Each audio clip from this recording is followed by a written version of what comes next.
Muhangyo ang Mandawi City Council sa kadagkuan sa simbahan ug sa basilika nga ikonsidera ang mga taong nag-atang sa kabaybayunan kung magpahigayon og fluvial procession. Kini human mipadayag og kasagmuyo ang uban nga wa makalantaw niini niadtong Sabado. Ano ang report ni Nico Sereno? Ingon ani kadaghan ang mga tao nga nag-atang sa kabaybayunan sa Mandawi City atol sa fluvial procession. Ang uban nangadlawon pa makakuha lang og maayong pwesto aron bantang nga malantaw ang Santo Niño.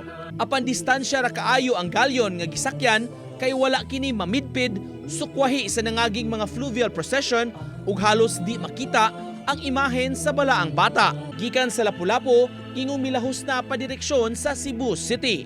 Maong daghan ang nanguli nga nagminghoy. The fluvial is not just for those riding a boat or riding the vessel. It's also for everyone na walang kasakay ba.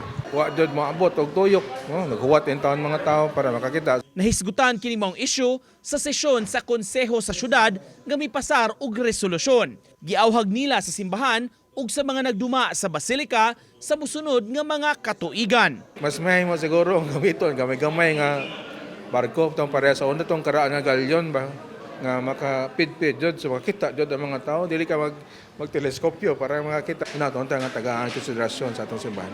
Asoy pa ni Konsehal Kevin Cabahog nga taga-barangay Luok na anda na nila kaniadto nga sa ilang lugar mag-atang gyud sa may baybayon. Kakita ka sa mga tao ba na they were really disappointed because they really wanted to see the galleon and close to the Senior Santo Niño.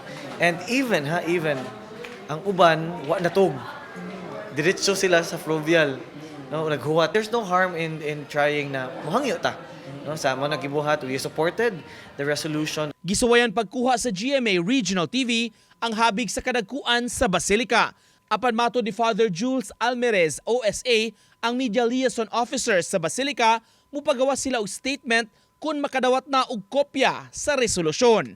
Uban ni Godfrey Relien, Nico Sereno, Balitang Bisdak.